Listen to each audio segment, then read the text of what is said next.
அஸ்ஸலாமு அலைக்கும் வரஹ்மத்துல்லாஹி வபரகாத்துஹு. இன்றைக்கான பதிவில் நம்ம அல்லாஹ்விடத்தில் ஒரு தேவையை கேட்டால் அல்லாஹ்தாலா நமது 1000 தேவைகளை கூட மகிழ்ச்சியாக உடனுக்குடன் கபூலாக்கி தரக்கூடிய அளவிற்கு ஒரு பரக்கத்தான ஒரு மகத்துவமான ஒரு துவாவை தான் நம்ம இன்றைக்கு பார்க்க போகிறோம். இது நம்ம எல்லோருக்குமே ஒரு பொக்கிஷ துவா அப்படின்னே நான் சொல்வேன். ஓதிய நிமிஷத்தில் நீங்கள் விரும்பக்கூடிய விஷயத்தில் அல்லாஹ் மாற்றத்தை ஏற்படுத்துவான். அதை நீங்கள் கண்கூடாக உணர முடியும். அந்த அளவிற்கு ஒரு ஸ்பெஷலான ஒரு துவாவை தான் நான் சொல்ல போகிறேன். இன்ஷா அல்லாஹ் இந்த ஒரு துவாவை நீங்கள் வெறும் 3 முறை நீங்கள் சொல்லி பாருங்கள். உங்களுடைய 30 தேவைகள் மடமடன்னு நடந்து கிடைக்கும். அந்த அளவு ஒரு சிறப்பு இந்த ஒரு துவாவிற்கு இருக்குது.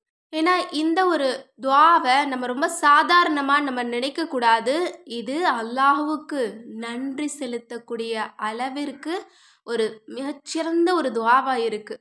ஏன்னா அல்லாஹ் தஆலா தன்னுடைய திருக்குரானில் சொல்கிறான், நீங்கள் நன்றி செலுத்தினீங்க அப்படின்னா நான் உங்களுக்கு மேலும் கொடுப்பேன்னு சொல்கிறான். இது அல்லாஹ்வினுடைய வாக்குறுதி. எனவே இன்ஷா அல்லாஹ் நீங்கள் இந்த ஒரு துவாவை மட்டும் நீங்கள் நம்பிக்கையோட அல்லாஹ் உங்களுக்கு கொடுத்திருக்கக்கூடிய அத்தனை விஷயங்களுக்கும் நீங்கள் நன்றி செலுத்தக்கூடிய வகையில் நீங்கள் உள தூய்மையோடு இந்த துவாவை ஒரு முறை நீங்கள் ஓதுங்க.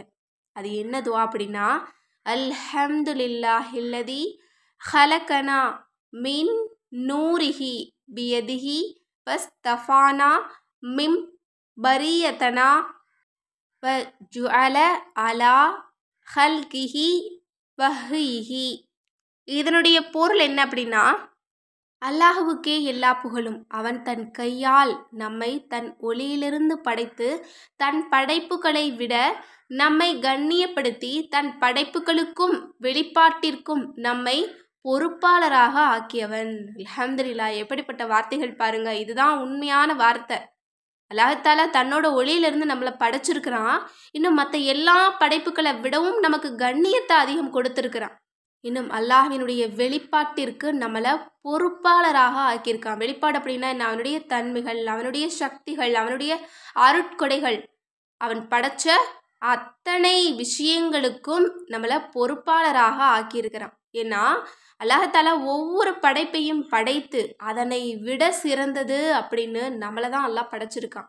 இப்போது காற்று ஒரு வகையான படைப்பு, மரங்கள், செடி கொடிகள், இன்னும் விலங்குகள், பறவைகள், இது எல்லாத்தையுமே விட அல்லாஹ் தஆலா நமக்கு கண்ணியத்தை கொடுத்துருக்கிறான். அதனால தான் அவங்க எல்லாத்தையும் விட எல்லா படைப்புகளையும் விடவும் அல்லாஹ் நமக்கு சிறப்பை கொடுத்துருக்கிறான். மனுஷன் சாதாரணப்பட்ட படைப்பே கிடையாது. எல்லா படைப்புகளை விடவும் சிறந்த ஒரு படைப்பு. அப்படி தான் அல்லாஹ் படைச்சிருக்கிறான். அதனால் இந்த ஒரு துவாவை நம்ம ஓதுறது அப்படிங்கிறது எல்லா படைப்புகளுக்கும் சேர்த்து அல்லாஹ் தஆலா நம்மளை தலைமையாக வச்சிருக்கிறான் பாருங்க. அதற்கு நன்றி செலுத்துறது போல ஆகுது. நம்ம சும்மா சாதாரணமாக அல்ஹம்துலில்லாஹ்னு சொன்னாலே அல்லாஹ் தஆலா நமக்கு ஏராளமான நியாமத்துக்களை கொடுக்குறான். அப்படி இருக்கும்போது இது ரொம்ப ஸ்பெஷலான ஒரு துவா. இதை சொல்லி நீங்கள் கேட்டு பாருங்க. அல்ஹம்துலில்லாஹ் 3 முறை சொல்லுங்க. உங்களோட 30 தேவைகள் மடமடன்னு நடக்கும். அல்ஹம்துலில்லாஹ். நீங்கள் ஓதி பாருங்க, மாற்றத்தை நீங்களே பார்ப்பீங்க. ஏன்னா காலையில் இந்த துவாவை நான் 2 முறை தான் ஓதினேன். இது வரைக்கும் 6 நற்செய்தி கேட்டாச்சு. நீங்களும் சீக்கிரமாக ஓதுங்க. இன்றும் நாளையும் நீங்கள் ஓதுனீங்க அப்படின்னா இன்னும் வேகத்தில் உங்களுக்கு பதில் கிடைக்கும். எனவே இன்ஷா அல்லாஹ் இந்த பொக்கிஷமான ஒரு துவாவை, அல்லாஹுவுக்கு நன்றி செலுத்தக்கூடிய வகையில் இருக்கக்கூடிய இந்த துவாவை நாம் அனைவருமே ஓதி இதனுடைய சிறப்பையும் பலனையும் அடைந்து கொள்ள எல்லாம் வல்ல அல்லாஹ் நம் அனைவருக்கும் நற்கிருபை செய்வானாக. ஆமீன் என்று கூறி இந்த பதிவை நிறைவு செய்கிறேன். இந்த விஷயங்கள்லாம் உங்களுக்கு பிடிச்சிருந்தது அப்படின்னா இந்த சேனலை லைக் பண்ணுங்கள், ஷேர் பண்ணுங்கள், கமெண்ட் பண்ணுங்கள், கண்டிப்பாக சப்ஸ்கிரைப் பண்ணுங்கள். அஸ்ஸலாமு அலைக்கும் வரஹ்மத்துல்லாஹி வபரகாத்துஹு.